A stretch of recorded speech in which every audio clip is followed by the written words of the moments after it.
In this video, I will show you how to install the suspension rails for an IKEA kitchen upper cabinet. The process is the same for the bottom cabinet rail except for the height measurements. First, you will need to find the wooden framing boards, aka studs, in your wall, which is what you attach the rail to. This is what it looks like behind your drywall. I have two stud finders that I use because sometimes they give conflicting results. This stud finder looks for the metal nails in the studs, and when it senses a nail, it beeps. You have to press and hold the scan buttons until it beeps, and then let go to reset it and move on to the next stud. Mark the wall every time it beeps. Move horizontally to find the vertical studs, which should be 16 inches apart. This other stud finder just scans what's behind the drywall and shows you the outline. The lines that light up are the ones where it senses something underneath. Both stud finders can be misleading and confusing, so I ended up marking up the entire wall before I could see a pattern. Although, usually if you start from the end of the wall and measure 16 inches in, you will hit a stud and just keep moving from there. Note that the studs are about 2 inches wide, so you have a little room for error. There should be vertical studs every 16 inches and potentially horizontal ones as well as framing around the walls and windows and doors, as you see in the diagram. We want to find only the vertical studs for the rail, or at least the top frame where it sits above the vertical studs. Next, you will need to decide how high your top rail should be. The IKEA instructions tell you that the top rail should be about 82 inches off the ground, as well as other useful measurements, but they never mention the minimum distance from the ceiling to the rail. But I heard in another video that it's recommended that you give yourself at least 3/4 inches from the ceiling to the top of the rail to have some clearance to mount the cabinets. Once mounted, the cabinet sits about 1/4 inch above the top of the rail, and you need to be able to lift it up another 1/4 inch to remove the cabinet, so this is why 3/4 inches is a safe bet. In my last video, I showed you how to find the lowest point in your ceiling using a laser level. You want to find the lowest point in your ceiling along the wall in case it slopes down, so that you don't end up with less than 3/4 inches on any part along the rail. Once you find that lowest point, measure 3/4 inches from there to hang your rail, or whatever height you decide on. Then place the rail under that mark and use a level to get it as straight as possible. It helps to mark a line above and below the rail in case it ends up moving. Make sure you align the holes of the rail with the studs, and mark the holes where you want to drill the screws into these studs. The rails are designed for studs that are 16 inches apart, and of course, before you can mount the rail, you will need to cut it. The fewer pieces you use, the better. Make sure to hit at least 2 to 4 studs with each rail, and try to make it as long as possible.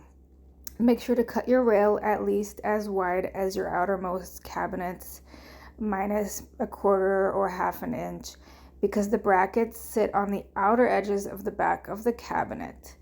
I like to use my metal grinder to make the cuts because it's easy and efficient.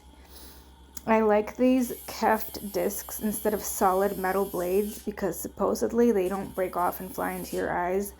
They just fold when they crack, although the internet tells me the opposite.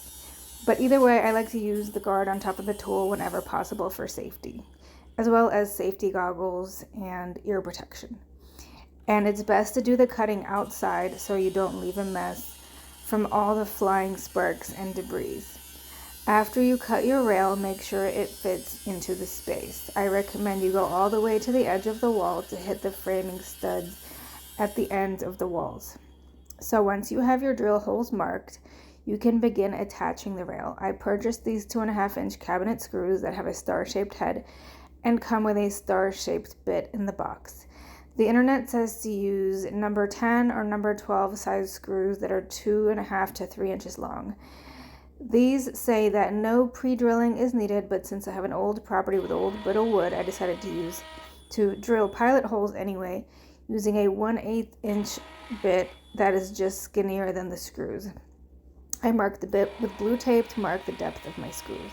When attaching the rail, you will need to use the supplied washer things because the holes in the rail are much larger than any screw heads. In the IKEA instructions, they are shown horizontally, although I placed them vertically, so I'm not sure if I did this wrong. Make sure to use flat screws so that they don't get in the way when you try to hang your cabinets.